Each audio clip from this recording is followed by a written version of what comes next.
So hello everyone and welcome to a new series of videos for those who are contemplating a solo Disney World trip.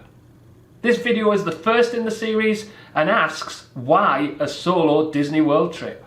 If you're interested in other videos about my geek culture lifestyle and interests across reading, watching, playing and travelling, please don't hesitate to like this video, subscribe or tap the bell icon so you know when a new video is available. You could also reply with a comment because I get way too excited when the comment icon goes off on my mobile phone. It's hard to answer why a solo Disney World trip for everyone, but I can tell you my story which will help with the second half of this video and also the future videos to come. My wife of nearly 20 years left me in 2015. There is a fuller story behind that in another video, but to suffice for now, all you need to know is it happened.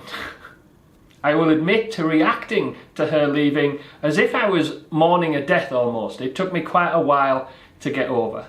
But in the latter half of 2016, going on 18 months later, I was happy to go on holiday. But the trouble is due to my circumstances at the time, it would have to be a solo holiday, something I'd not done before. I actually considered numerous options, and I eventually ruled each of those other options out and focused on Disney World. I am sure, and in fact I know, many people at that point thought I was completely crazy. So maybe the first thing we have to do is help justify why a solo Disney World trip makes sense in your head. Because contrary to popular belief, it does make sense, and a lot more people do it than you probably realise. So when you let people know that you're going on a solo Disney World trip, hell, even if you're going on a Disney World trip as a couple of adults, never mind solo, people will say, it's for families, it's for children, it's for couples. If you go on your own, it will be an abject failure and you are crazy. That is absolute bollocks. To some extent, you just have to think it through. Consider another solo trip option.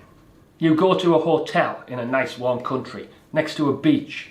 It's all inclusive, so you get all your food, relaxation, reading, the odd dip in the pool, the odd stroll along the beach, and you announce to your friends and family that you just need to go and reacquaint yourself with yourself and have some me time. Very few people would actually say that was a bad idea. They would pat you on the back, shake your hand, do however they express these things and go, you know what, that's a good idea, maybe you should do that. You see, from my point of view, a solo Disney World trip is different to what I've just described, but not that different. You spend time in a hotel, possibly a nice one. While in that hotel, you may spend time by the pool reading a book. I know I did. You may go to Typhoon Lagoon, which is essentially spending time by the beach. You may also nip out of that hotel for 2 or 3 hours on the morning to partake in the odd sojourn and experience, which might be some rides in a park, and then come back. It is very much, or can be very much, a very similar model to the type of holiday your friends were willing to pat you on the back about. In short, it is different, but it doesn't have to be crazily different. My trip was certainly about me reacquainting myself with myself after the divorce and was very much a pivotal point in how I recovered from it. It meant I could go back to a place I was familiar. It meant I could engage in immersive and imaginative activities I enjoyed.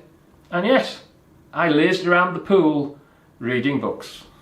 Now I know what people are thinking. Yes, that's generally true, Ian, but there is a lot of differences in that the place is full of families, full of couples, and there isn't that many solo people around. And that is true.